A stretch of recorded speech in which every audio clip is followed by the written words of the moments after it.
Hey, women's hockey fans, welcome to another episode of the Founding Four podcast. Really excited to bring you my conversation with Sonjia Shelly. This will be the second season that Sonjia will be in the NWHL. She talks a little bit about how she got involved, really wasn't going to continue playing hockey after college, but found her way on the Connecticut Whale. But for 2021, she will be with the Metropolitan Riveters, and so we get into that a little bit. We also just talk about goalie preparation as we are still amid a worldwide pandemic.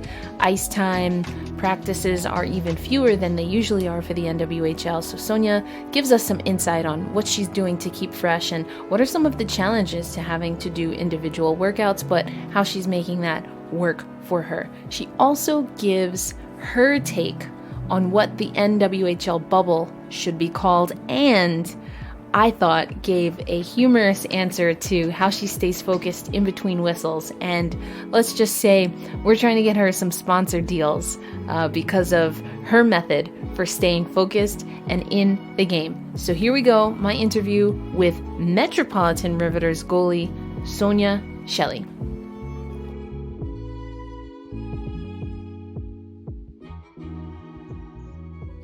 All right, thrilled to have on the Founding Four podcast goalie Sonjia Shelly. Now, Sonjia, I got to know you covering the Connecticut Whale, of course, and being on that broadcast team. It has been such a long time since I've seen you around the ice. So first, we'll just get into kind of how are you? Where are you? You know, what's the vibe been like since March? Right. I know. I've definitely been missing seeing you around the rink, Erica, and just seeing everybody consistently around the rink lately has been hard to do just because, well, with COVID, obviously, we can't practice as much. We can't see people as much. So it makes it very hard for everybody. But I've been doing really well considering, just trying to see people when I can, being safe at the same time. But yeah, since then, I've just been, well, now I'm with the Riveters now. Not with Connecticut anymore. I had a great experience my first year with Connecticut, like a lot of great people on the team. It was a good introduction for me into the NWHL. And since then, I've just been trying to slowly progress my game, know more people in the hockey world, and just trying to live up the best I can. I love that. And you alluded to you're with a different team. We're definitely going to get more into that. But first, I want to take it back to that rookie season. You come from a long line of Connecticut Whale goalies that put in a lot of work. I always love talking on the broadcasts about how Connecticut really, since the first season, have built their team, and their teams have been known by their goalies. And I think you are certainly no exception to that trend. So, you know, when you kind of signed with Connecticut, what were your expectations of the NWHL? And then having one season under your belt, kind of how did those expectations match up with the reality of being able to play your first pro season? It was really great. To be honest, I didn't know what to expect because coming out of college, I honestly didn't have any solid plans to play. So it wasn't really on my mind when I first committed to Connecticut. But when I finally did, and I did a bit more research, I definitely saw that there were really, like you said, tremendous goalies on Connecticut Whale, and they have a great history of having very strong goalies there.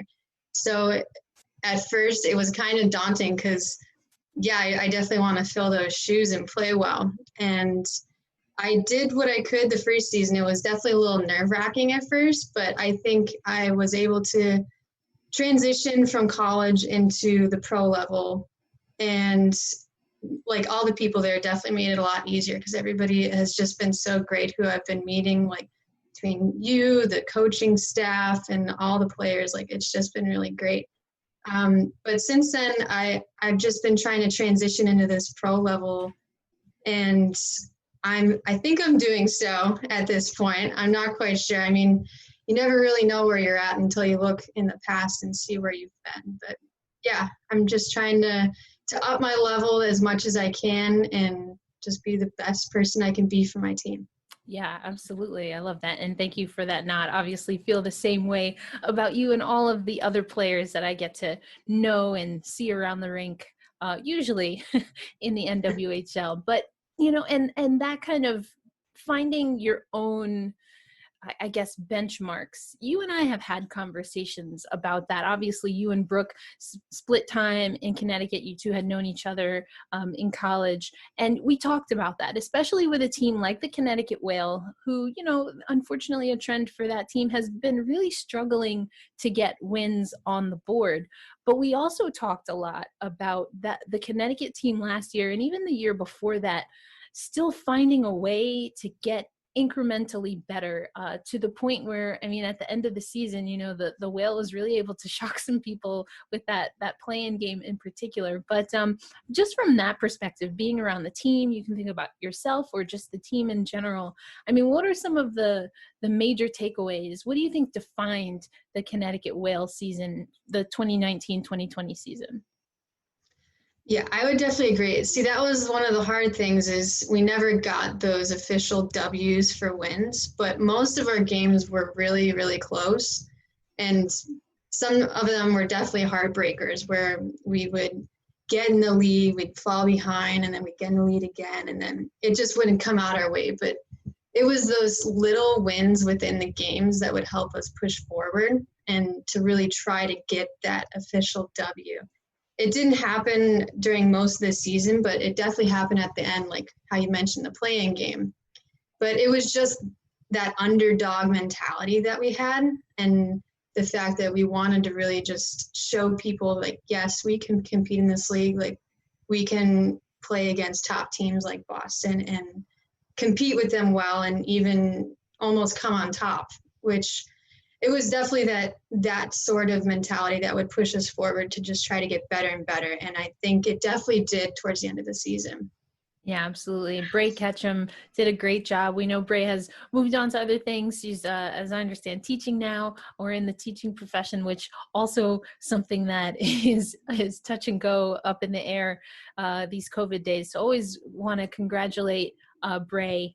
She's been so great with the league, but also take this time to acknowledge what she and the rest of the staff were able to do with the Connecticut Whale. It was a really fun season to be part of, even if in the booth. But yeah, like you said, just that gritty Connecticut Whale style.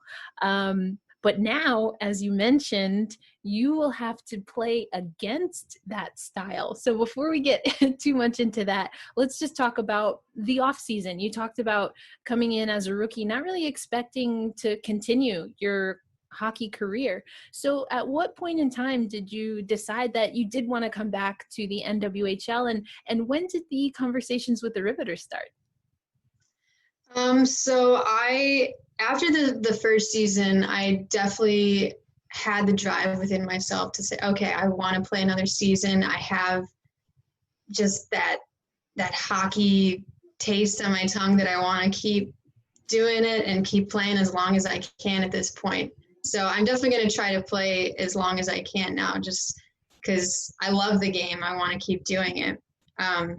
But yes, transitioning from Connecticut to Riveters, I wasn't quite sure. I was talking with both teams actually over the break, and it just happened that the opportunity showed, like, one team over another, and I was already living in New Jersey actually, so it kind of worked out that way. But yeah, I ended up getting in contact with the Riveters, and even the Whale helped guide me over to the Riveters. So it's kind of weird how it happened. I don't really know exactly how it happened, to be honest. But yeah, I ended up speaking with them, and I liked the conversations I had with them, and I just decided to make the transition. I love it. So, that's a thing that we see a lot in this league. I talked about you being a part of a long line of goalies having to hold it down for the Whale. But another trend we happen to see in the NWHL is that connection between the Riveters and the Whale.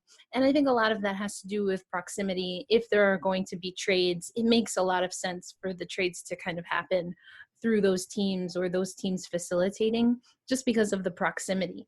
But in a normal season, you'd have, I mean, we're already in December, so you would have several games under your belt, obviously, twice a week practices at minimum. That's what we've seen. That's been the trend. But things are a lot different because of COVID. So can you just kind of break down how the prep for this season has been different than what you experienced your rookie year? Right. So for this season, I would definitely say that there's a lot more individual efforts on people's parts. So we have to do a lot of things like workouts at home. We have to try to get on the ice by ourselves because sometimes like we don't always have practices every week. Like we've had some teams take a couple weeks breaks, just whether it be their ice arena closing down or other complications along the way. So there's definitely a lot more individual efforts that have to take place this year. Besides that, I would say just the fact that everybody does have to put in that individual effort. People just need to be a lot more grounded, I think, because knowing that they won't have games, they might not have practices. They have to be a lot more grounded and focused, looking forward, saying, okay, we have this time period now where we can possibly play. So I need to be motivated and get myself to a point that I can play at this time. I hope you're enjoying this conversation with Sonjia Shelly. I want to let you know that my next guest will be my first ever co-host, the one, the only Mike Murphy, aka the Stats Man. Mike and I had a great conversation. It was so good to catch up with Mike, and I want to let you know about Her Hockey Counts. Mike Murphy, since I know him, has been tracking hockey statistics for women's hockey, and now he has made it official with his own Patreon page. Please check the description to support Mike Murphy and the amazing work that he's doing in hockey analytics, particularly for women's hockey. So it's a Founding Four reunion. My co-host, co-founder of this podcast, Mike Murphy, joining me next episode. But until then, let's get back to Sonjia and her breaking down just some of the things that she's focusing on during COVID to get ready for the single-site Lake Placid season. There are two things that I'd love to break down, particularly because you are a goalie. One thing that you said is that individual effort and, having to get comfortable with perhaps doing your own ice time or doing your own off-ice workouts. And then you talked about being grounded. So first, from a goalie perspective, what has been your take on the times when you are having to do that individual time, whether it's on or off the ice? On the one hand, I get the sense that the goalie position might be one of the most technical positions in hockey. Like there are a lot of movements in that you can do in isolation to just focus and get that muscle memory. But then of course there's having the muscle memory to position your body in the right place, but you have to position your body because you're reacting to a puck. So when you don't have a puck coming at you, I just wonder what are maybe the benefits and some of the downsides to that individual workout as a goalie? Right. Yeah. Goalie is definitely very technical. And I think anybody that doesn't play the position, like they don't know it as well as what another goalie might know about it. So it's very technical. It's a lot about muscle memory and just practicing that regular movement over and over to just really ingrain it into your system. I would say some of the drawbacks about it is not being able to get on the ice consistently. So then you can't practice that consistent muscle memory and just those movements. Because honestly, when you take one day off practice as a goalie, personally, I can tell that I'm off because you're out of that routine and you kind of lose it a bit. I would say probably the upside is that I am able to have more recovery time. So I'm not really wearing down on my body as much as I would be. So that is a plus side, but then it's also a drawback. So it's a give and take. It's like a catch-22. Right. Yeah. And I wonder, similar question to when it comes to being grounded. When I talk to goalies, again, obviously hockey is a team game, but I was talking to Whitney Dove, who's with the Buttes, and she was like, hey, I'm the last line of defense before the goalie, and if I mess up, I'm really glad the goalie is there. But that puts a lot of pressure on a goalie in a game scenario, whether it's a mistake that's made or just a great play from the other end. And so I get the sense that goalies already in their routine have ways to, even in a game, find ways to keep themselves grounded. But also I get the sense that goalies also are really invigorated by the pace of a game happening in front of them, even if they're not directly involved. So again, similar question, what are some of the upsides to having this time where you can maybe slow the game down, and maybe some of the downsides to not having that adrenaline or not being able to, challenge yourself to keep yourself level-headed in a game situation? Right. Yeah. Well, I might be weird for this, but during game situations, I do like commercial breaks, and I do other little things just to keep my mind occupied. Commercial breaks? Wait, break that down. So like if the whistle happens, I'll be like, this commercial was brought to you by Geico, or I just do like weird little things to keep my mind going, because if I end up having my mind trail off somewhere, I just lose focus, and it's not good. I need to constantly have something going on in my mind just to stay in the game. But yeah, I would say probably the upside of it is that I can really hone down on some of my skills. Like I can really focus on particular skill sets and just focus on that and really work on little things that I need to work on.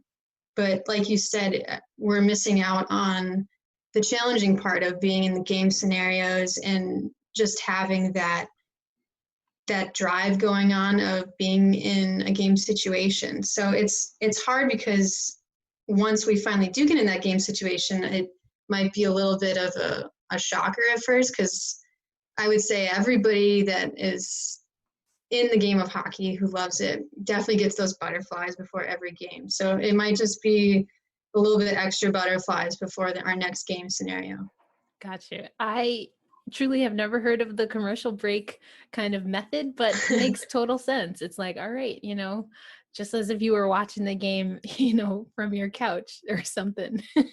Yeah, I mean, there's really no one to talk to back there besides yourself. So I think every goalie might go a little crazy.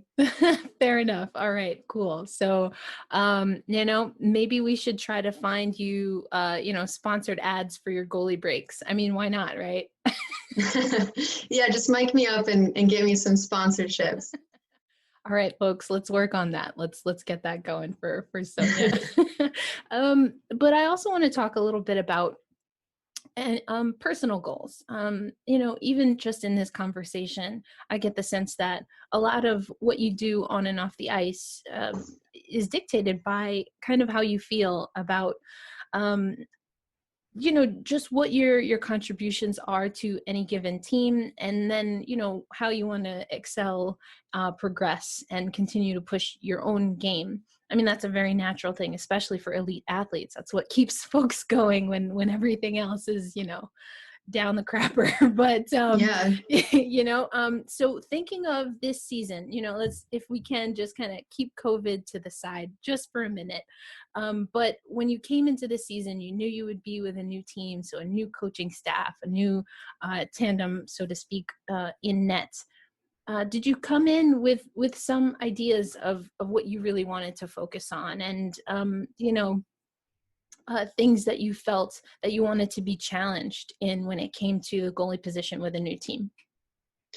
Yeah, I definitely did. I definitely had some personal goals at the beginning of the season, and I still do, and I'm still striving to reach those goals. And like I said at the beginning, like I just want to be the best teammate and player I can be on my team.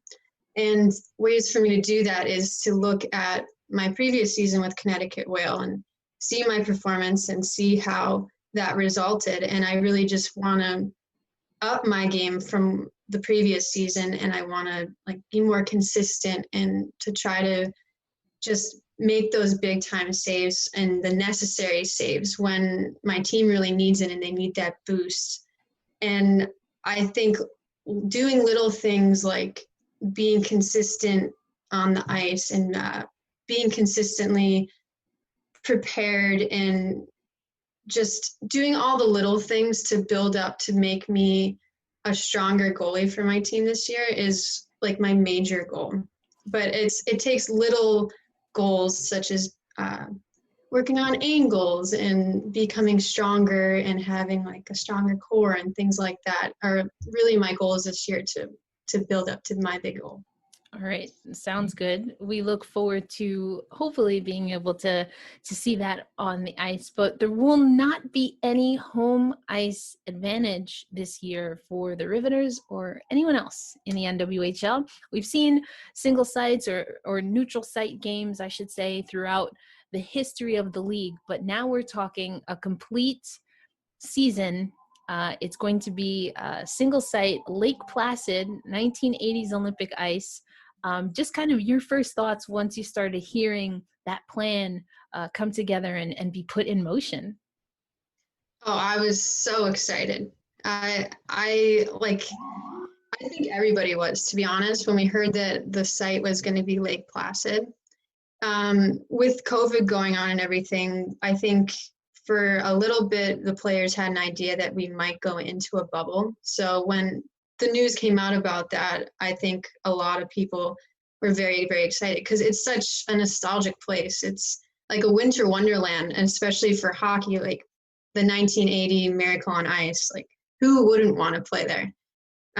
But yeah, I think everybody's excitement levels for the year, even though it's been condensed into a matter of like 2 weeks or so, and we're not playing nearly as many games, I think we're all just as excited. And we just want to play games at this point, and we want to play against each other, and being around each other, I think will be a really awesome experience. Yeah, for sure. I was able to cover specifically the WNBA bubble, which was known as the Wubble, and each team had just about as many games as the NWHL will have overall. So obviously they had more games in their season. But what I can tell you is that condensing, and I think they dropped per game or per team, excuse me, they dropped maybe 12 or so games, 12 to 14 games from their schedule.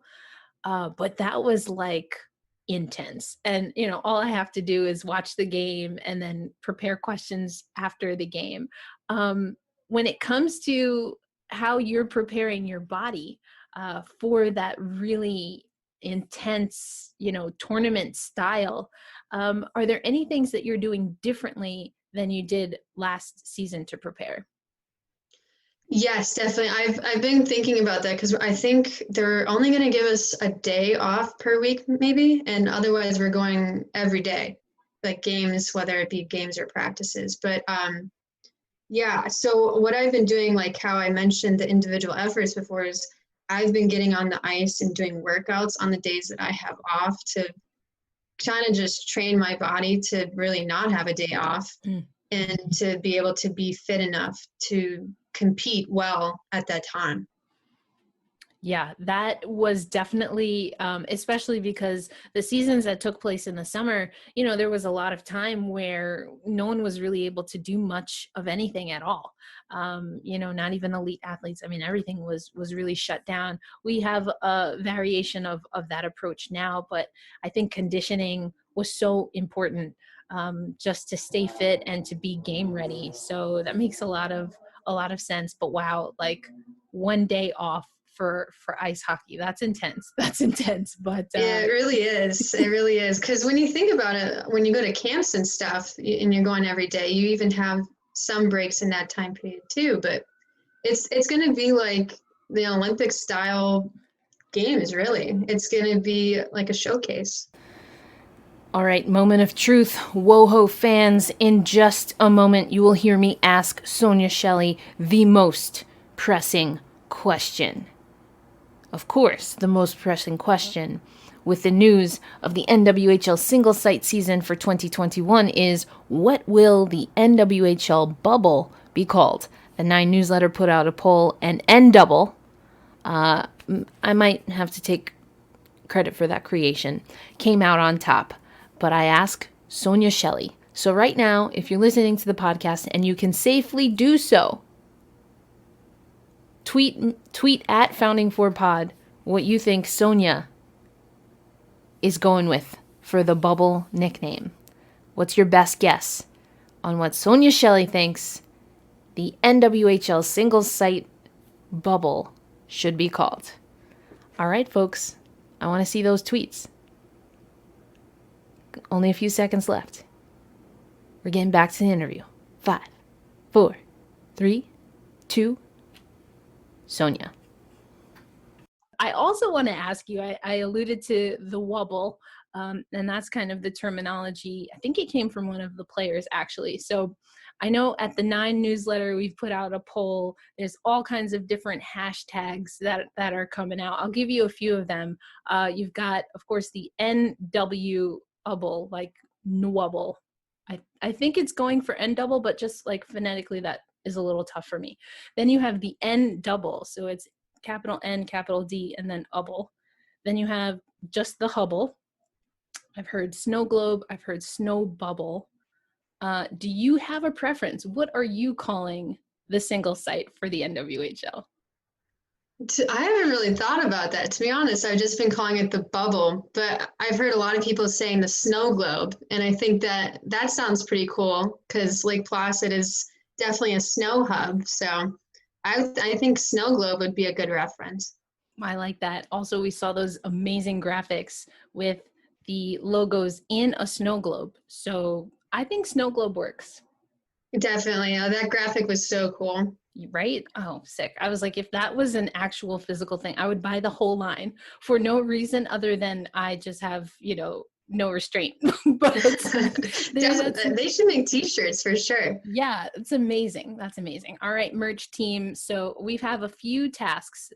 I should say, because I'm not going to put this on Sonjia, but Erica has a few tasks. One, we need to get Sonjia a sponsor so that she can do commercial breaks from the crease. And now we need actual snow globes, and we will accept snow globe merch, preferably both though. If we can do all, that would be amazing. All of the above is like the goal, and like we'll maybe give you a side eye, but accept any combination of that. So that's a plan. Get on it, folks. All right. So we've talked about last season. We've talked about the snow globe. We also got a logo. So this is going to be the logo on the 1980s Olympic center ice, like Herb Brooks Arena. What are you feeling about this N-double logo?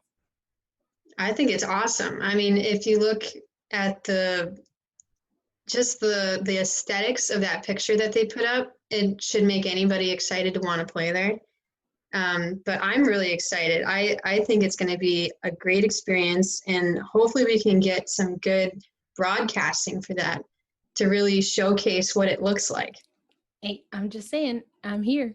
I'm available. We're going to add that to the list. I'll put it on subtext over there.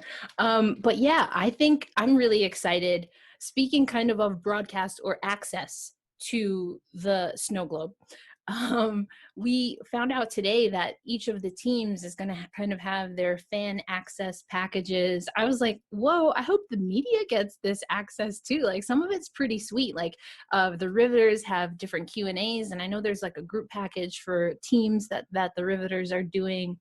I mean, just being able to have your own cutout in the stands, I think what we've seen in sports, and certainly in the NWHL, is making the absolute best of a situation that nobody could have foreseen, and that hopefully no one ever would wish for, and certainly never wants to see again.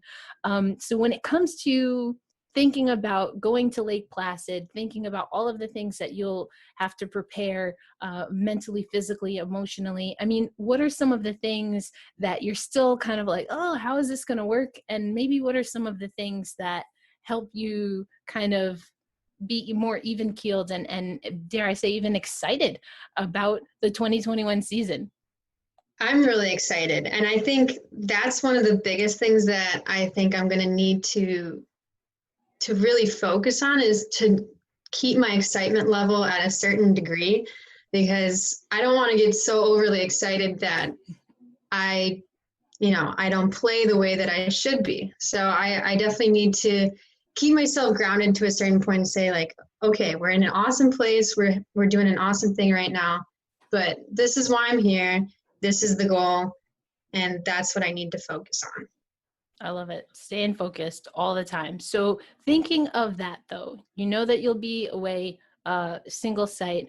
I want you to think of things that you think will help you, like you're on your packing list, things that are really going to help you stay focused, and things that, will you think help you when you do want some of those more calm, like, low key times. What would you add to your snow globe packing list, Sonjia?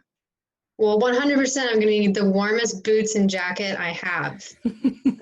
But besides that, on my packing list, I think definitely having my headphones and some good music will be important.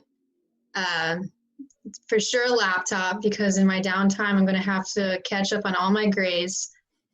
And probably I always carry around my, I call him Squishy. He's a ball, and I use him before every game. And I think that's going to be another thing that's going to keep me very focused and just remind me, like, okay, like, this is why you're here. You can have some downtime. You can do all this. Let's go. Sounds good. I like it. It's compact. It's, just very logical. So, well, Sonjia, I don't want to take up too much more of your time. Thank you so much for joining the Founding Four pod. And we're going to have to check in on the snow globe from time to time, see how you and everyone else is doing. Yeah, that would be awesome. And I'm really hoping that we have the ability to show what it's like for the players inside the globe. So maybe a lot of the fans will be able to see that. Yeah, we look forward to it. So on that, are there places where folks can find you on social media, or any place that you direct them for any snow globe content you might be bringing our way? Definitely. Like, I'm on Twitter and Instagram for things relating to the NWHL. So if people want to follow me, it's just simple Sonjia Shelly, my name, at both of them. So yeah, if any updates or anything that I post, they can find it on there. All right. Sounds good. Well, you'll be getting a bunch of follows, I'm sure, especially now that you'll be in the snow globe. Everyone wants that BTS behind the scenes, Awesome. Sounds good. Well, again, thank you. Have a great day. Have a great week. Have a great end of 2020. And we will catch you on the ice in the new year. You too, Erica. Stay well. Thanks. Hope you enjoyed that conversation with Sonjia Shelly. As we alluded to earlier in the interview and offline before we recorded, I mean, I really just miss talking to the players around the ice, being around the ice. I also hinted that Mike Murphy is going to be one of our upcoming guests, and Mike always jokes about how much time I would spend around the ice. I know of the term rink rat. I think it's usually used for younger people, but if there's an NW rink rat, it might be me. But that's because I'm learning hockey through women's hockey, and I have to watch a lot more hockey to keep up with people my age and younger who know the game really well. But, I loved what Sonjia said about how she stays focused between whistles. And I'm serious. We have Chipwich. We have, Normatec now, I think is what they're called. There are some options. Mic a goalie up in the snow globe, giving us hashtag content and honoring the sponsors. What is better than that? Hey, I'm available. If anyone needs a marketing strategist for women's sports, We saw the WNBA just got their first chief marketing officer. If you know about my WNBA coverage, you know I definitely have thoughts about that. Skirt. Anyway, we're going to close out this episode of the Founding Four podcast. I want to thank Sonjia Shelly and, of course, the NWHL and the Riveters for making time for us to chat. And again, I'm really excited to bring you my conversation with Mike Murphy. We might have to break it down into 2 podcast episodes, but I'll put the whole video up so you can enjoy us having a good time, having fun, and talking about stats and the importance of statistics. So as always, thank you so much for your support for the Founding Four podcast. It means a whole bunch to me and, of course, all of my guests, not only when you listen, but when you share the podcast, and ratings and reviews help us, get to the top of, whatever standings and algorithms that we need to get more eyes and ears on women's hockey. So thank you. And until next time, this is Erica Lindsay Ayala signing out. Bye.